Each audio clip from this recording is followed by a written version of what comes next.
c'est en direct. Bonsoir, Alors attends, c'est bon? ouais,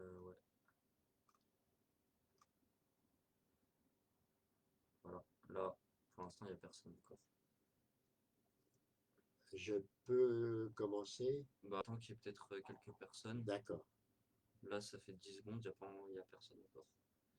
Tu vois, là, tu as le nombre de spectateurs, de commentaires, les Oui, réactions. d'accord, j'ai compris.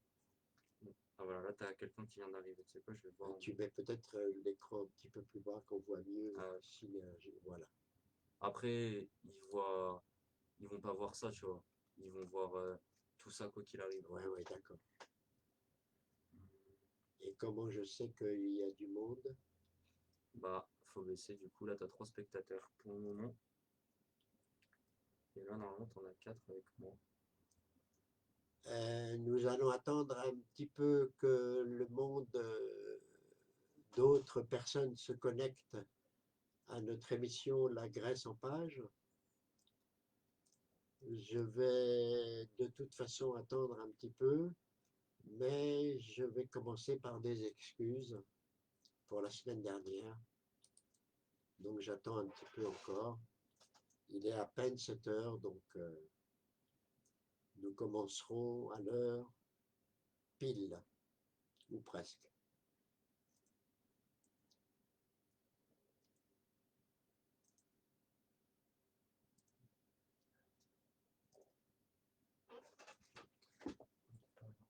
Oui, oui.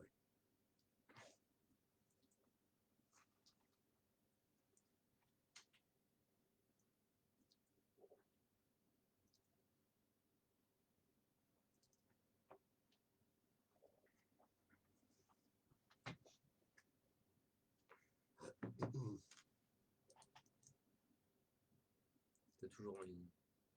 Je regarde juste un truc.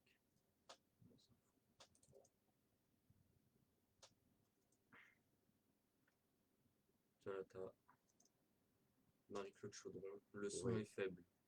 Est-ce est que... Non, ça changera rien. Est-ce que vous nous entendez?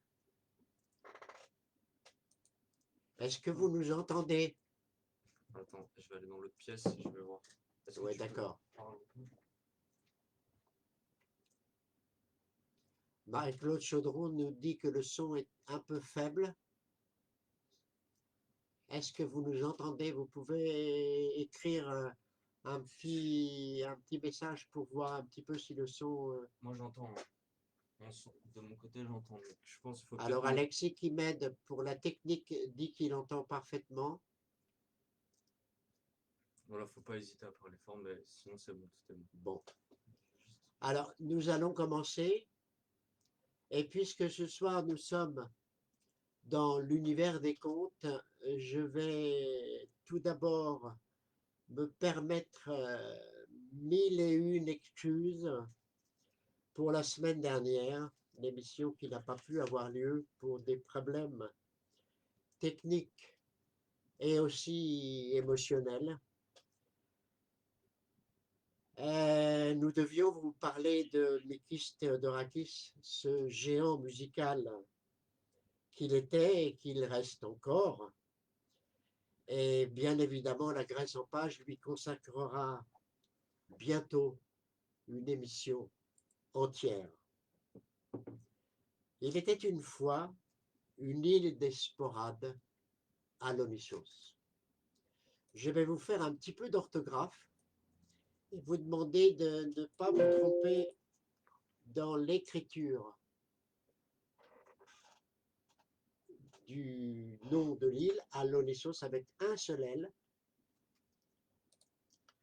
parce que beaucoup de gens pensent que à partir du grec Alonissos, ça voudrait dire l'autre île. En fait, il n'en est rien. L'étymologie nous apprend que ça vient du grec ancien Als et Nissos, l'île du sel. Par extension, comme toutes les sporades, Alonissos est une île qui a surgi de la mer, comme tout le monde sait, la mer qui est salée.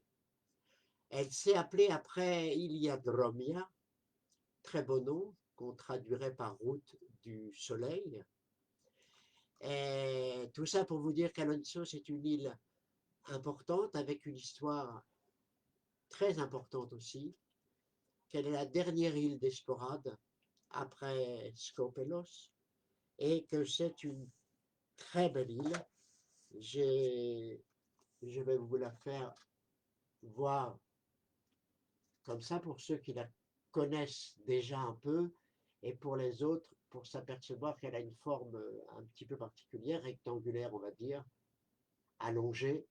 Elle n'est pas très grande, elle est très verte, comme toutes les sporades, le contraire des Cyclades, et que c'est à mon avis un peu comme la Corse, c'est-à-dire que c'est une île de beauté.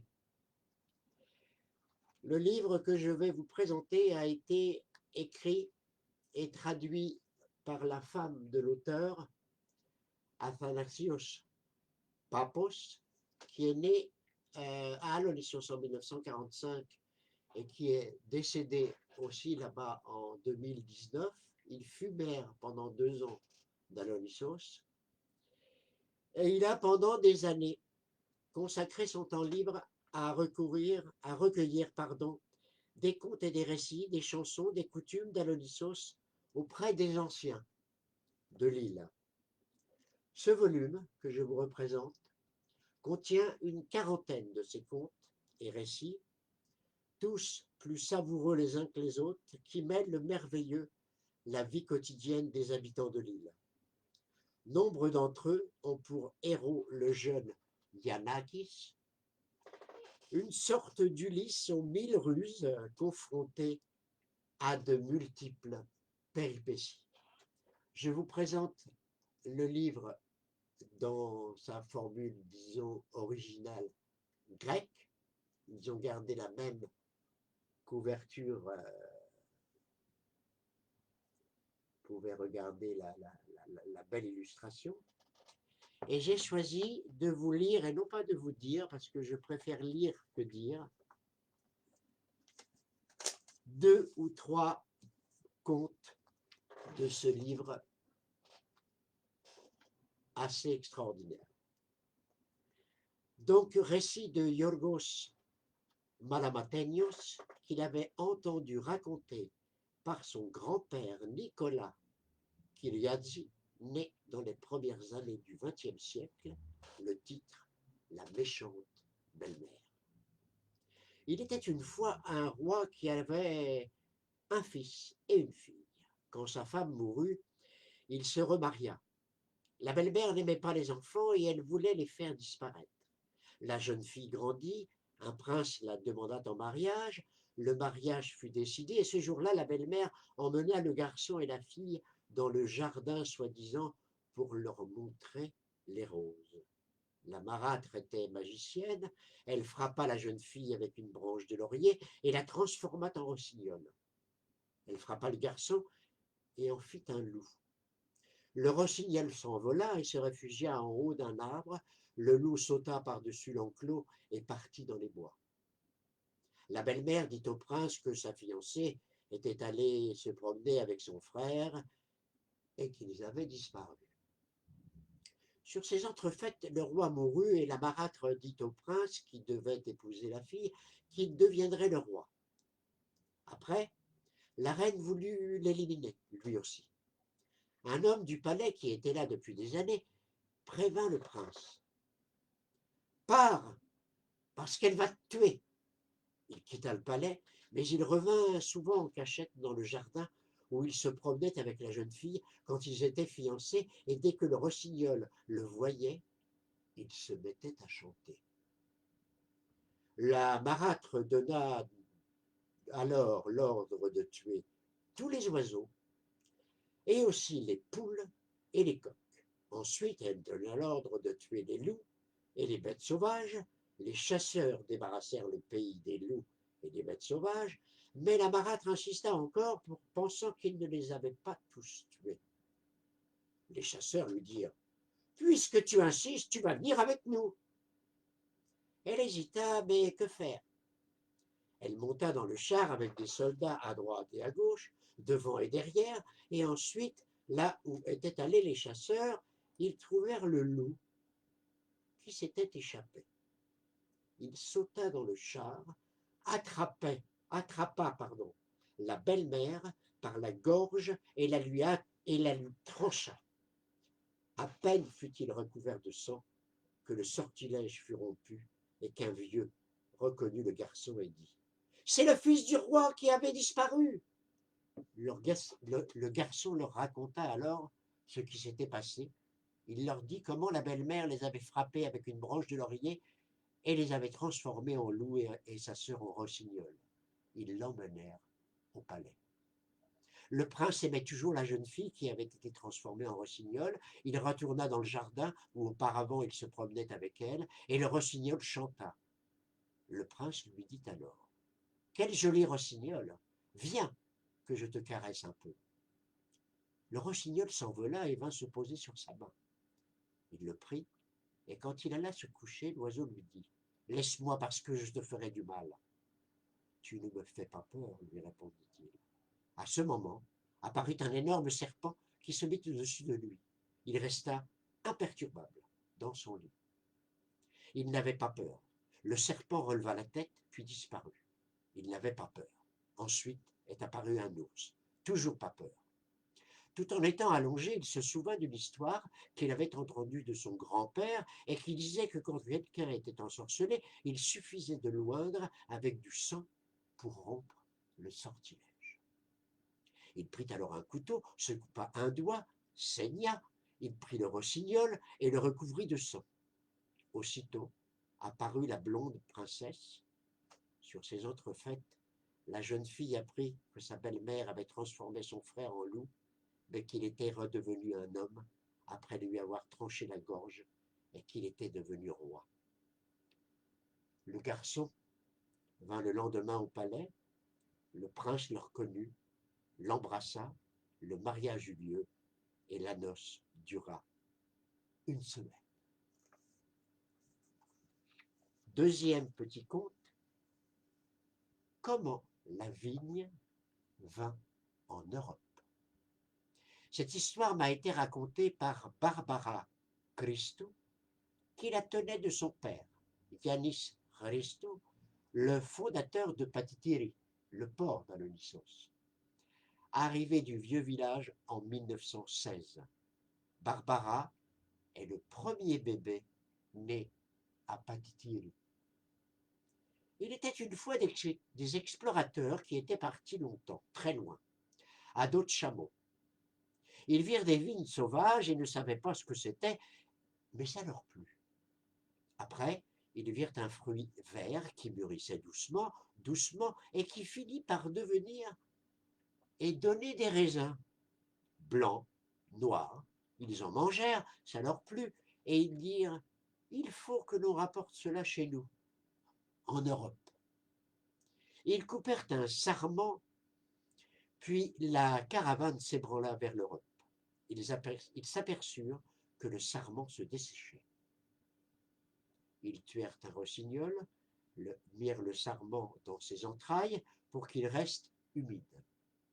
Ils avançaient toujours, mais les entrailles commencèrent à sentir mauvais. Ils rencontrèrent un lion, le tuèrent et mirent le sarment dans ses entrailles pour qu'il garde de la fraîcheur. Quand celles-là aussi commencèrent à sentir, ils le mirent dans les entrailles d'un sanglier qu'ils tuèrent aussi pour la même chose. Ils arrivèrent en Europe et le sarment n'était pas desséché et ils le plantèrent. C'est pour ça que quand l'homme boit, au début il chante comme un rossignol, ensuite il devient un lion et veut se battre. Et s'il boit encore plus, il devient un cochon et se vautre par terre. Troisième petit conte, Yanakis et la sorcière. Récit de Crithanthi Malamateinu, né en 1928. Malamateinu est un nom très répandu à Lonissos. J'ai personnellement des souvenirs encore émouvants avec des membres de sa famille. Il était une fois un roi qui avait 3 fils. Un jour, les enfants dirent à leur mère « Mère, tu ne nous ferais pas aussi une sœur? La reine tomba enceinte et eut une fille. C'était une sorcière et personne n'en voulait. Le roi avait une étable avec beaucoup de chevaux. Du jour où naquit la fille, ils trouvèrent chaque jour un cheval étranglé. Le roi s'étonna. Mais qu'est-ce qui se passe? Qui étrangle les chevaux? Père, dit le premier fils, je vais les garder pour voir qui les étouffe. Va, mon fils. Mais si c'est une bête sauvage et qu'elle te mange, que se passera-t-il? Je vais aller voir. L'aîné se leva, prit son sabre et se rendit à l'étable où il se cacha. Et quand la fille sortit et se rendit dans l'étable pour prendre un cheval à la gorge, les chevaux la sentirent et se mirent à hennir. Le fils entendit le tapage, il prit peur et s'enfuit. Elle entra dans l'étable, prit un cheval à la gorge, but son sang et partit. Le fils retourna à la maison, souillé de peur. « Ô père, c'est une énorme bête fauve, et elle nous mangera nous aussi. » « Allons, Froussard, lui dit le deuxième frère, je vais y aller ce soir, et tu vas voir comment je tue le fauve. » Alors il se leva, et le soir alla dans l'étable. Encore une fois, elle arriva, ouvrit la porte, les chevaux hennirent, et la deuxième frère se mouilla de peur. Comme le premier, elle prit un cheval à la gorge, but son sang, et se leva, partit et retourna dans son berceau. « Ah, père, mon frère avait raison, c'est une énorme bête fauve, et elle nous mangera nous aussi. » « Allons, dit Yanakis, je vais y aller, moi, ce soir, et tu verras comment je le tue. Toi, tu es petit, et elle va te manger, dirent ses frères. Il sortit, prit sa flèche, se cacha dans l'étable. Encore une fois, elle arriva et les chevaux commencèrent à hennir. Et dès que Yanakis entendit les chevaux hennir, il se mit debout, se tint prêt, avec sa flèche, et à peine la sorcière eut-elle ouvert la porte qu'il jeta la flèche et l'atteignit. La sorcière s'enfuit sans avoir saigné un cheval. Le lendemain matin, Yanakis se leva pour partir et trouva par terre le petit doigt d'un petit enfant. Il ramassa le doigt, l'enveloppa dans un papier et le mit dans sa poche. Du sang avait coulé de la blessure de la sorcière et Yanakis suivit les gouttes qui allaient de l'étable jusqu'au berceau. Il se leva et se rendit dans la maison de son père. « Hé, mon enfant, que s'est-il passé? »« Père, j'ai blessé le fauve et ce matin, quand je me suis levé pour partir, j'ai trouvé par terre le petit doigt d'un petit enfant. J'ai suivi le sang qui va jusqu'au berceau de notre sœur. Mère, prends l'enfant et déshabille-la pour que nous voyions s'il lui manque un doigt. » La mère prit l'enfant, la déshabilla, ils virent qu'il lui manquait un petit doigt, ils mirent le morceau de petit doigt qu'avait Yanakis et qui correspondait bien, c'était son petit doigt. « Mère, dit Yanakis, je vais la prendre et la tuer. Elle va devenir une sorcière et mangera tout le monde. Ah mon Dieu, on va tuer notre fille. Maintenant, que va faire le roi? Tuer la fille? » Il eut pitié. Ils prirent la décision de partir. Ils envoyèrent le crieur public au village pour faire savoir qu'ils avaient trouvé des chevaux saignés à mort, qu'il y avait une bête féroce, qu'il allait manger tout le monde, et que pour cette raison, il fallait quitter le village. Ceux qui pouvaient partir partirent. Le roi partit avec ses fils et abandonna le bébé dans son berceau. Voilà, troisième conte tiré de ce très beau livre qu'on ne peut pas trouver en France. Il vous faudra vous rendre dans cette merveilleuse île qu'est Alonissos. Et je voulais, pour finir, vous dire simplement, comme on le dit en Grèce, qu'Ezis anekala, kemis kaliter. Je vous souhaite une très très bonne semaine. Vous dis à la semaine prochaine à la même heure, à 19h, pour une nouvelle Grèce en page. Et je vous réitère mes 1001 excuses pour la semaine dernière. Et vous souhaite encore, si vous avez l'occasion de vous rendre à Alonissos, de prendre et de lire ce livre. Merci, à la semaine prochaine.